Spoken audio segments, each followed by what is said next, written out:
Welcome to another video from ExplainingComputers.com. This time we're going to take a look at this, the VisionFive 2 Lite from RISC-V. This is a new low-cost RISC-V development board with a Raspberry Pi form factor. So let's go and take a closer look.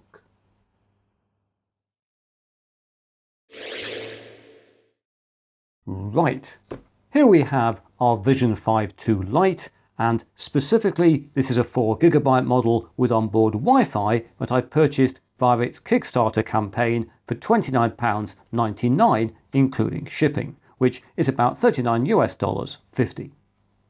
However, the boards are now being sold on AliExpress with prices ranging from $38.88 or £30.29 for a 2GB board with no Wi-Fi to $59.99 or £46.79 for our 4GB Wi-Fi board, and up to $88.88 or £69.39 for a board with 8GB of RAM and 64GB of onboard eMMC flash storage.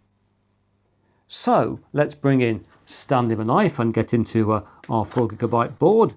Just get through the shrink wrap like that and hopefully then get in. Oh, we're getting in nice and straightforwardly. There we are, slip off the outer cover and oh, here we are, a new single board computer in a little plastic box. It's in a bag. We've got a Wi-Fi, a wireless antenna.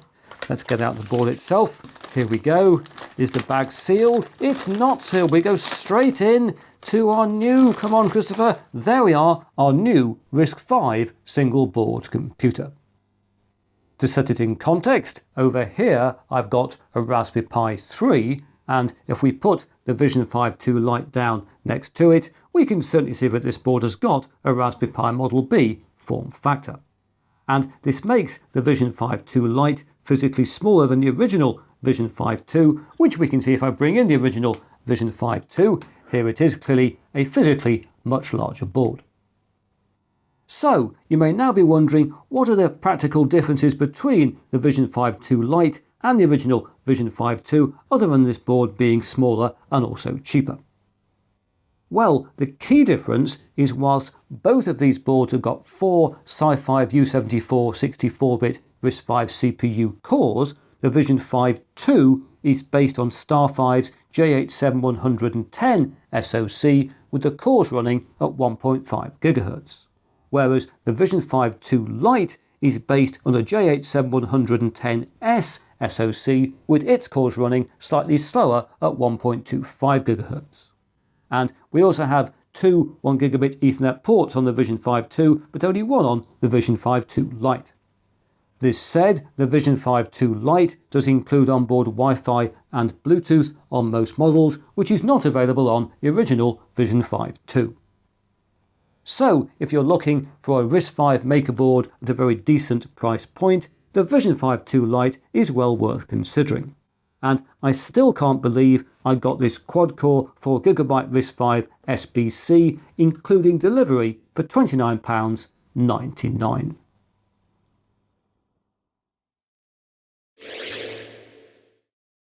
As already noted, at the heart of the VisionFive 2 Lite, we have a StarFive J87110S system on a chip with 4 SiFive U74 CPU cores running at up to 1.25 GHz. And this is coupled with an Imagination BXE432 GPU.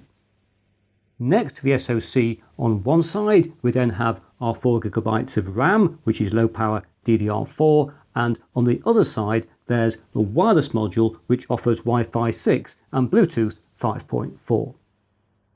Also on the top of the board we have a familiar MIPI CSI or camera serial interface connector for hooking up a camera, as well as a MIPI DSI or display serial interface connector for adding an LCD panel. Turning to the main lung edge, we then have a USB Type-C connector for providing 5V power with a 3A adapter being specified. There's then a boot switch down here, hello boot switch, and in the middle of these two a full-size HDMI connector. although I cannot find the HDMI output specifications anywhere in the documentation, although I presume it supports at least 1920 by 1080 at 60 frames a second, and maybe 4K at 30 frames a second, like the VisionFive 2. Spinning 90 to the first short edge, we then find next to the gigabit Ethernet socket 4 Type A USB ports, one of which is USB 3.0, whilst the rest are USB 2. Quarter rotating again on the second long edge, we find some very exciting pins, and specifically this 4-pin Power over Ethernet header and this 40-pin Raspberry Pi compatible GPIO connector. And then finally, on the second short edge, alongside the MIPI DSI connector I mentioned earlier, there's a couple of indicator LEDs and one of these tiny wireless antenna connectors for the wireless antenna we saw in the last part of the video.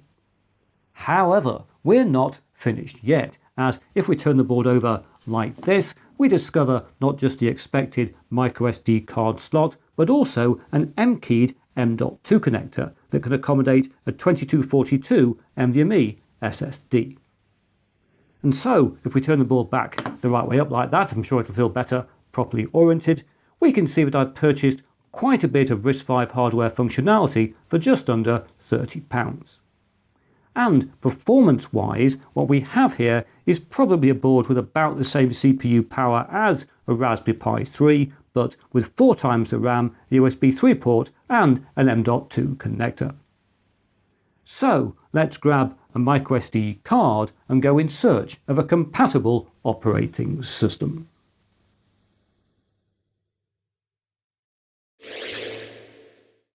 Right, I've now got everything connected up, and I've even fitted a heatsink, as you can see, probably not needed, but just to be safe. So let's turn on the power, there we go, and on the microSD card I've installed an Ubuntu image. Oh look, it tells us VisionFive 2 Lite, that's exciting isn't it? Anyway, as I was saying, on the microSD card I've installed an Ubuntu 24.04 image that StarFive make available for the VisionFive 2 Lite via GitHub. And I thought I'd show you the boot in real time, so you get a real feel of the performance of this low-cost RISC-V hardware.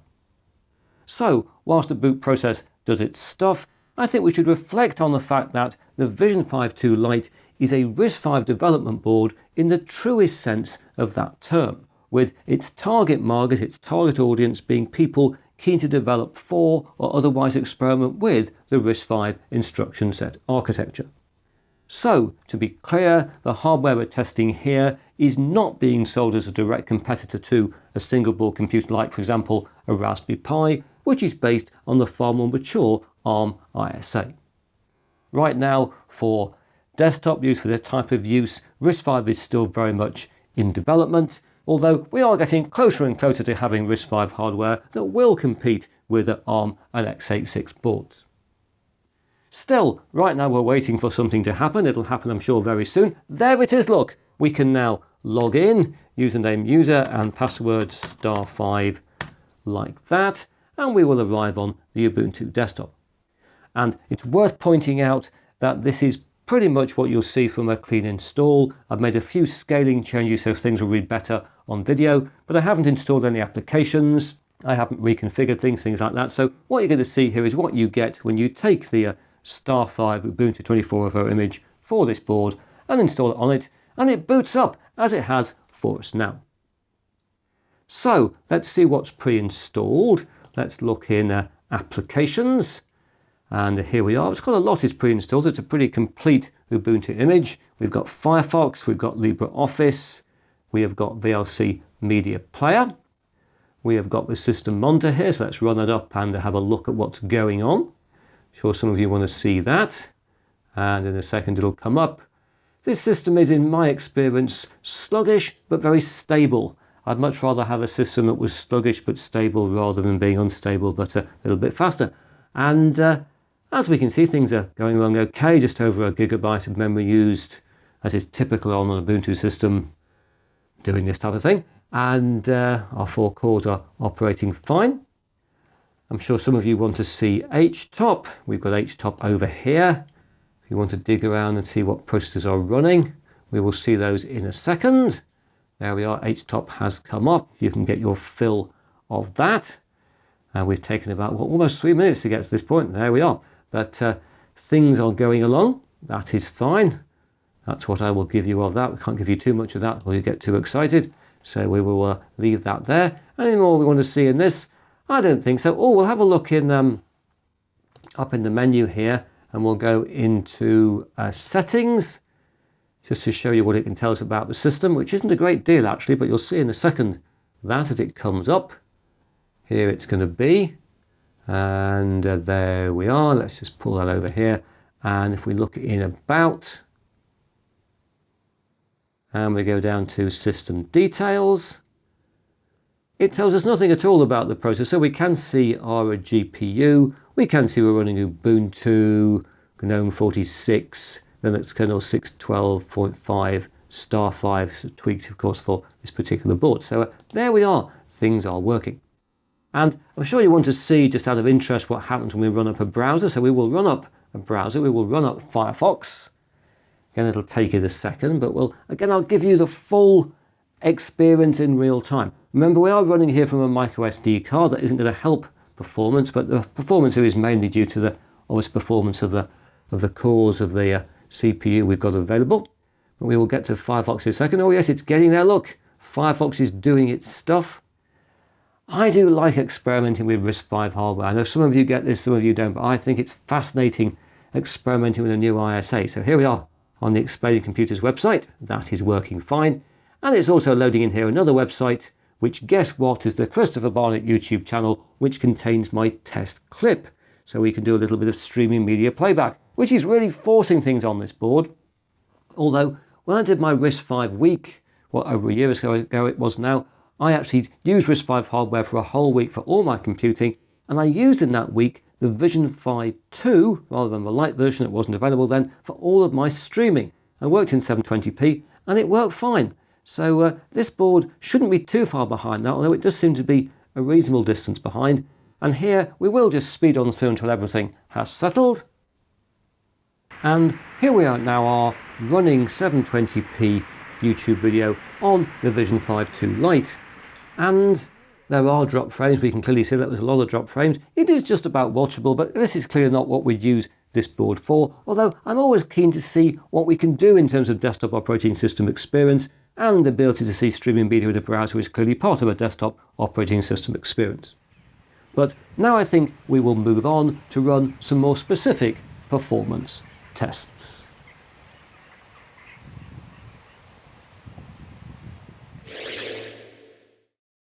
Earlier this year, I made a video in which I compared the performance of 5 RISC-V SBCs.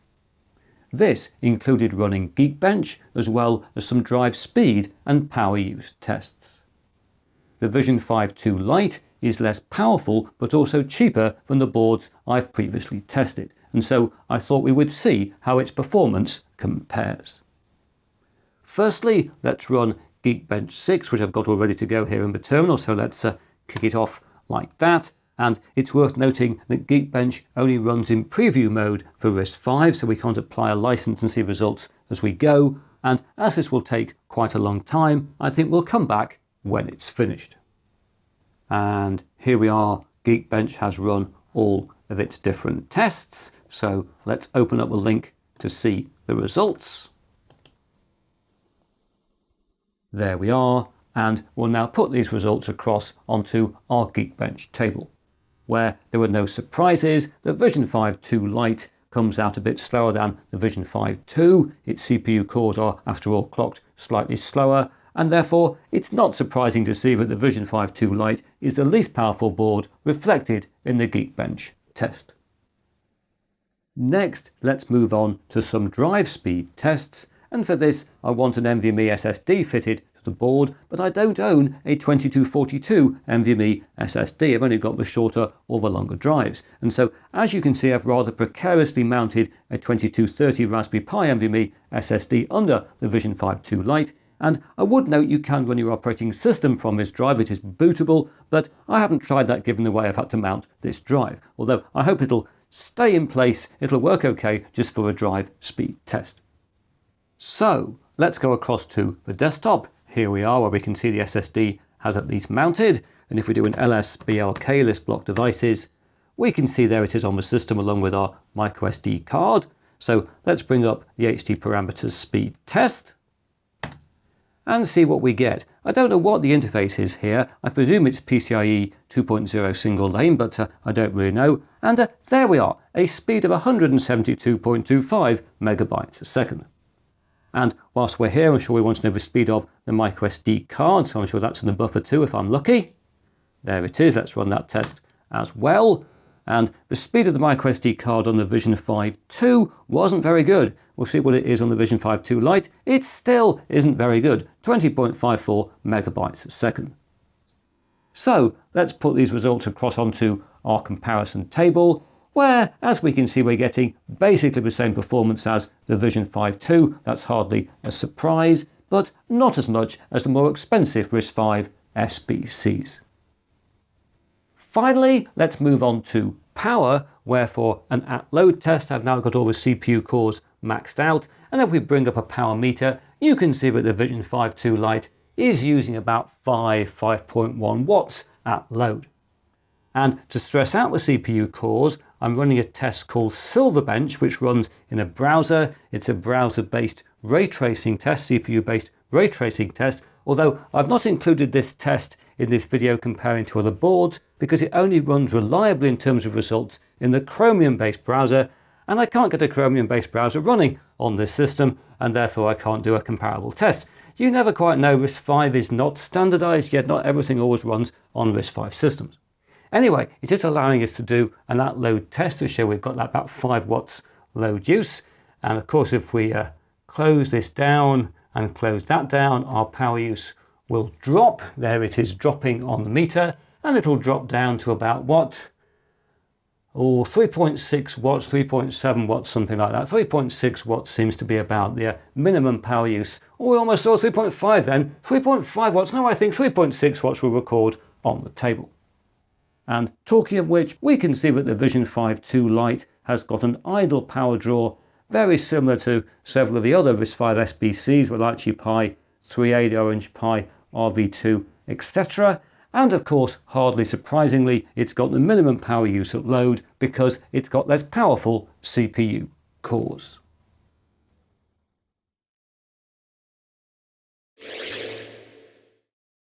The VisionFive 2 Lite is not the most powerful RISC-V single-board computer, and it's certainly not a good alternative to an ARM board for most projects.